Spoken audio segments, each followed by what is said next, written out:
કેવાની જરૂર નથી. એમ નહીં. અને જોઈ લ્યો કાકા આ મગન. હોય એવા હોય ભાઈ. હે? ભગવાને બનાવી દીધા છે હવે. એવા હોય એવા હોય. હોય એવા હોય નહીં, વધારાના છે, જોતા હોય લઈ જાઓ. રૂપારા તો છે જ ને. હોય જ ને. રૂપ રૂપના મોરલા છીએ અમે. એમ એટલે નબળી ઈ વાત હોય. પછી એમ નહીં. બોલો લ્યો. હા એટલે હવે અમારું તો સાંભળો કઈ ઘડી. તમારે તો મશગુલ છો બધાય. એમ નહીં, તું તો તારી માની ઘરે જવાની હતી ને હું થયું ના ગઈ? બસ હા લગન કરવાની ઉતાવળ હતી પેલા. હા તો ઘરવાળીને લઈ આવવાની ઉતાવળ હતી. એમ? અને હવે ઘરે ઘરે માવતર મોકલવાની ઉતાવળ છે. તો રેવાયને વાંઢું કોણે કીધું તો લગન કરો? એ વાંઢું જ રહેવું તું.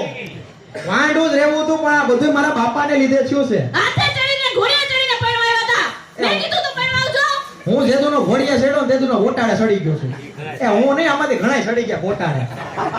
હું એકલો થોડો છું આમાં. હે આમાં એકલાય મેં થોડો લાભ લીધો, આમાં ઘણાય લાભ લીધો છે. એમ? હા પણ હું મારા માવતરિયા જવાની હતી, પણ મારી માએ મને ફોન કરીને એવું કીધું કે હારું વાતાવરણ નથી હારું. એમ મન થાય ત્યારે ગરમી, મન થાય ત્યારે વરસાદ, અને ઓહો. મન થાય ત્યારે ટાઈટ. એમ તો આવા વાતાવરણની કોઈ આવ હા એના કરતા તું તાર ઘેર રે, કા? એસીની મસ્ત હવા ખા. એમ હું નવરી થઈશ ને એટલે કાલ હવારે જ તારા ઘરે હું આવી જઈશ. ઓહો એટલે એટલે મમ્મી હા અને તમારા સાસુ હા ઈ કાલ સવારે આપણા ઘરે રોકાવાના છે. એટલે ડાકણ ડોળી આપણી ઘરે ગુડાવવાની છે. એ બા બોલો હવે મારી માં. એ બા બોલો બા બા બા. એ તારી માં ને મારી બા. આ ગધડી ડોહીનો ટાટ્યો કઈ ટકતો જ નથી. તો તમારો ટાટે ન ટકતો. એટલે કા બહુ ઉપાડે આવો માં. જેદીના તમે નારાયણ નથી માં જોડાણા તેદીનો તમારો ટાટે ઘરમાં ન ટકતો. એની આખો દી ગામમાં બધાયના કામ કરવા જાવ છો, ખેડૂત લોકોની બધાની મદદ કરો છો.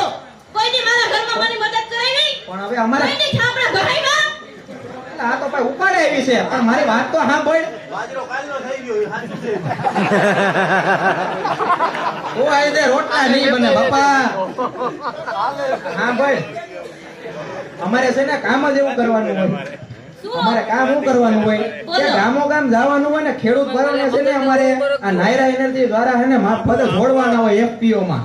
એમ? હા UNDP છે, આર્યા છે, અને પ્રમોટ કરીએ છીએ અને ગામો ગામ અમે છે ને ખેડૂત ભાઈઓને સમજાવીએ છીએ કે હા. આપણે આ ખેડૂત ઉત્પાદક સંગઠન છે ને એમાં જોડાય અને તમને ઘણા બધા ફાયદા છે.